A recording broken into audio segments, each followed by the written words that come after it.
What's happening, people? I hope you're all well. So I've been real busy, and I've been unable to record this post-fight video.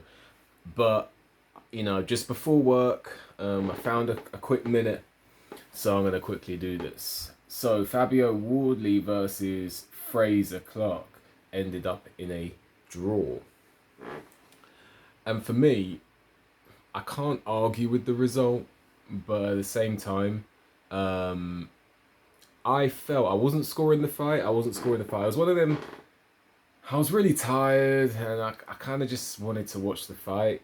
So them days. I just wanted to watch the fight, and I got the impression just from watching and not scoring. I might go back and score it actually, but just from watching the fight, I felt that Frazer Clarke did just enough to nick it. That is my observation. But sometimes when you watch a fight and you score it objectively, you get a completely different result. But anyway, that was my view. But if you swung in the favour of Wardley, I wouldn't have complained. Now let's talk about the technical breakdown. I said before this fight that I was picking Frazer Clarke, and the reason I was leaning towards Frazer Clarke is because at some point Fabio Wardley has had no boxing experience, really, truth be told, whatsoever. He had no amateur fights. And he came in as a pro. He's only had, 15 pro fights against not the highest level opposition. So, but the thing with Fabio Wardley is he has that thing, that X factor that you can't teach. You either have it or you don't. He has a tenacity and he has punching power, and he's dangerous when he's hurt, a bit like Nigel Benn.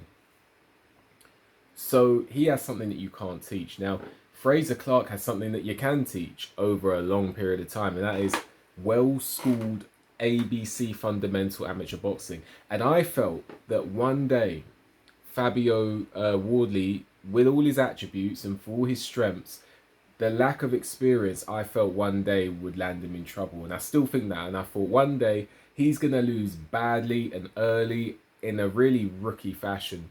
Not for any fault of his own, but just because of that lack of experience. And I thought that could be against Frazer Clarke. And you kind of saw that dynamic unfold as the fight started, because Frazer Clarke was just picking off Fabio Wardley with the jab. And if Frazer Clarke stuck to that tactic, I really feel he could have made this fight an easy, clear win. But he got drawn into a fight a little bit. And Fabio Wardley would sometimes make his mark on the fight by trying to pull it on Frazer Clarke. And I think Frazer Clarke, when that happened, he defended himself responsibly for the most part. I know he was dropped in the fight, but for the most part, Frazer Clarke showed defensive awareness and defensive responsibility. But then after showing defensive responsibility, it was almost like he felt he had to come back with something. And this is something I've learned as a boxer myself. I don't box at the level these guys are boxing at. But one thing I learned when I first started boxing, if someone hit me, I'd want to hit him back straight away. But then some of the more experienced guys pulled me off to the side and was like, look, just because he got you with a good one does not mean you need to get him with a good one straight away. You see, boxing's like life. If you wait, your opportunity will come. And often your opportunity will open itself up for you. And that's something I learned. So nowadays, when someone gets me with a good one in boxing, I'm like, cool, you got me.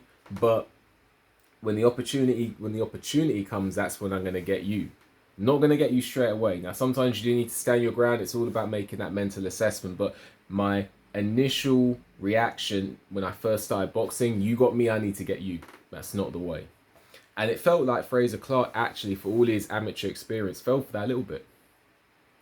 And he moved away from his boxing, and that's why the fight turned into a slugfest. He could have kept it on his jab. Whenever Fabio Wardley had his cameo runs, trying to stick it on the opponent, Frazer Clarke could have just defended, got back on his jab, but he didn't. Frazer Clarke was dropped in the fight. I don't think it was majorly hurt. I think it was a little bit hurt, a little bit balanced. I think that Frazer Clarke also, he smothered his work. Sometimes he would land a good shot on Fabio Wardley and then fall into the clinch. And I thought, why are you doing that? Fabio Wardley also seemed to, Frazer Clarke also seemed to have some awareness that Fabio Wardley is dangerous when hurt. So he was circumspect. That's understandable.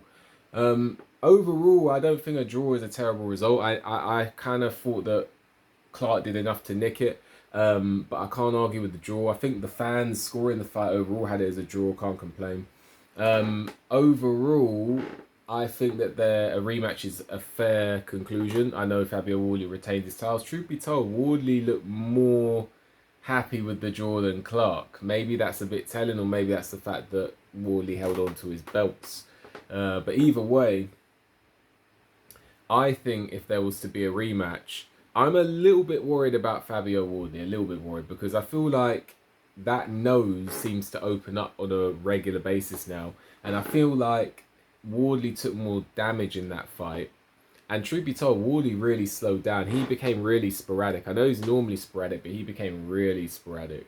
I also want to quickly say, Wardley has some defensive awareness. He's actually quite awkward to tag cleanly sometimes because he leans back, or when he attacks his opponent, he will then lean to the sides, almost like he's anticipating your counter. So there is some defensive awareness there with Fabio Wardley, despite the lack of amateur experience. And that's the thing I really want to touch upon now before I end this video.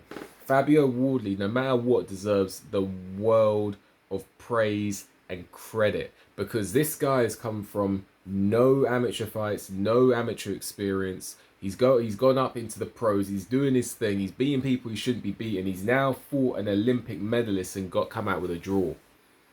So he deserves the world of credit. I just feel like if there's a rematch, I feel like Fabio Wardley took some damage in that fight, and I want to see how that's going to affect him going forward. But anyway, what did you guys make of the fight? Let me know. Like the video, subscribe to the channel, leave a comment. Hit the notification bell so you get a notification when I make a new video. If you appreciate my work and want to leave a donation, there's a link for that in the description as well. And with that, enjoy the rest of your day. See you on the next one.